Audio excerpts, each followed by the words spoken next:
There are several manifestations of division among the Muslims, and there are actions and behaviors that contribute to these divisions. One, and probably one of the most profound and poisonous, is the issue of asabiyya and qawmiyya. Asabiyya, it means nationalism, and qawmiyya, tribalism. Muslims waving their flags, Muslims being proud of where they come from, Muslims always saying, putting a name, putting a country, putting some kind of ethnicity before Islam, saying, I am American Muslim, I am a Pakistani Muslim, I am an Australian Muslim, I am an Iraqi Muslim, I am a Saudi Muslim, I am a Lebanese Muslim, I am a Nigerian Muslim. No, we should never, ever, ever put anything before Islam. You can say, I am a Muslim from Nigeria, I'm a Muslim from America, I'm a Muslim from Lebanon. Why? Because where you're from really doesn't matter. What matters is that we are Muslims. Qawmiyya, tribalism. Even Muslims from the same country, Muslims who are from the same ethnicity, when they come and they live in a place, they settle according to tribe.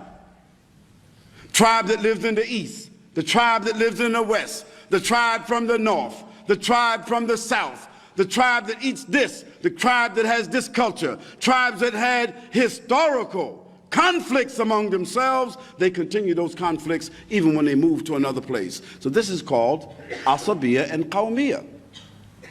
It is something that Muslims do innocently, by habit.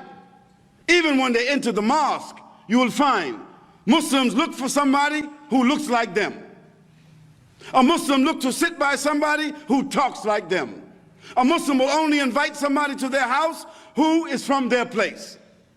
A Muslim seems to seek loyalty and support and to live next to someone who eats his food and dresses like him and talks his lahja, his dialect.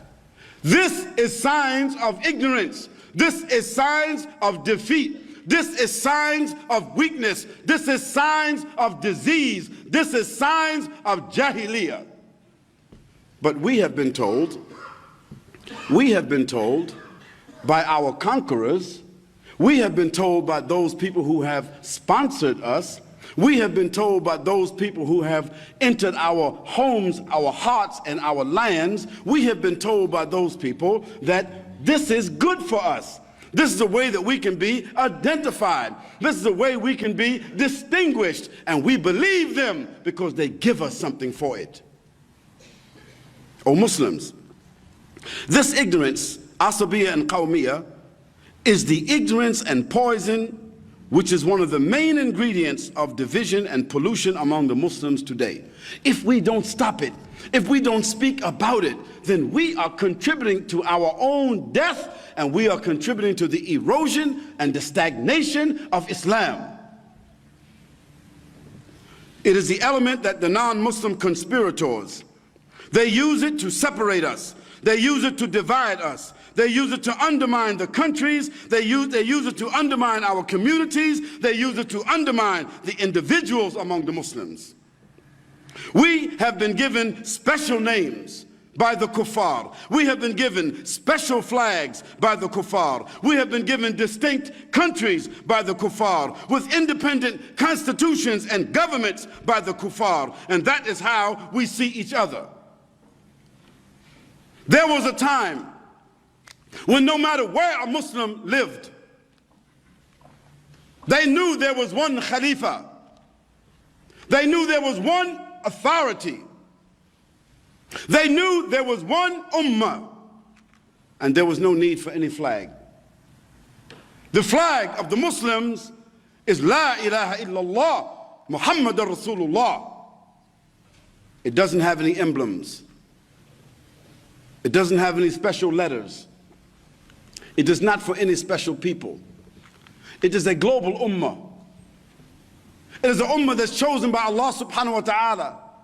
It is the ummah of Muhammad sallallahu alayhi wa sallam. It is the ummah of Ibrahim alayhi salam. It is the ummah of the Anbiya. It is the ummah of Tawheed. And every other characteristic that it has is underneath it. It is beneath it. It is subordinate to it.